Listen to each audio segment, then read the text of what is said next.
महाराष्ट्रातील जळगाव जिल्ह्यात बुधवारी पाचोरा स्थानकाजवळ पुष्पक एक्सप्रेसमध्ये आग लागल्याची अफवा पसरली। या अफवेनं घाबरून काही प्रवाशांनी चेन खेचून रेल्वे थांबवली आणि या गदारोळात घाबरलेल्या काही प्रवाशांनी रेल्वेतून उतरले। याच वेळी समोरील ट्रॅकवरून येणाऱ्या कर्नाटक एक्सप्रेसच्या धडकेत अनेक जण चिरडले गेले। या दुर्दैवी घटनेत 13 प्रवाशांचा मृत्यू झालाय। या घटनेत भिवंडीतील जयगडी आणि पुण्यातील विश्वकर्मा कुटुंबियांवर शोककळा पसरली आहे। या दोन्ही कुटुंबातील 9 सदस्य नेपाळवरून लखनौला येऊन तिथून पुष्पक एक्सप्रेसनं कल्याणकडे येत होते। मात्र रस्त्यात झालेल्या अपघातात या कुटुंबातील 4 सदस्यांचा दुर्दैवी मृत्यू झाल्यानं संपूर्ण कुटुंबियांवरती दुःखाचा डोंगर कोसळलाय।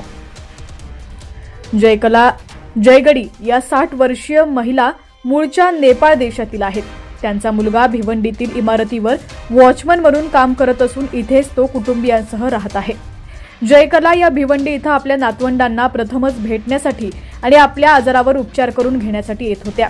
भिवंडीत प्रथमच येऊन नातवंडांना भेटणाऱ्या आजी जयकला यांनी अपघात होण्याच्या 1 तास आधी नातवंडांसोबत व्हिडिओ कॉलद्वारे संवाद साधला होता, पण त्यानंतर फोन आला तो त्यांच्या दुर्दैवी मृत्यूच्या बातमीचा।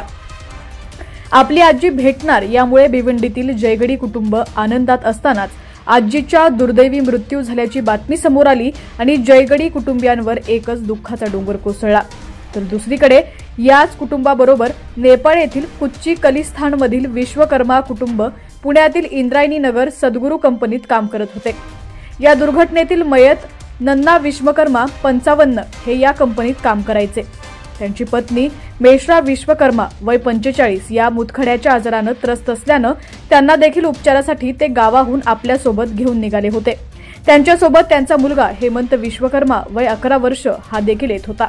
तसंच त्यांच्या कुटुंबातील इतर 3 जण असे विश्वकर्मा कुटुंबियातील 6 जण येत असतानाच या कुटुंबातील नन्ना विश्वकर्मा, मेश्रा विश्वकर्मा आणि हेमंत विश्वकर्मा यांचा दुर्दैवी मृत्यू झाला। रत्ना जयगड़ी मेरी सास है, लेकिन मिलने के लिए आता था, उनको उपचार के लिए बुलाया था इधर, तो रास्ता में खत्म हो गई है। बोलने भी नहीं पाऊंगी अभी। मिलने के लिए आया था, उनका तबीयत ठीक नहीं था, उनका पोता पोती सब इधर ही था, उनको उपचार करने के लिए बुलाया था इधर। अभी उपचार के लिए अभी रास्ता भी खत्म हो गया सर। अभी क्या कहाँ से आ रहे थे वो? नेपाल से आ रहा था, नेपाल से बुलाया उनको इधर इलाज के लिए बुलाया। इलाज के लिए, हाँ भिवड़ी में इलाज के लिए बुलाया था, लेकिन रास्ता में खत्म हो गया। क्या करूँ अभी।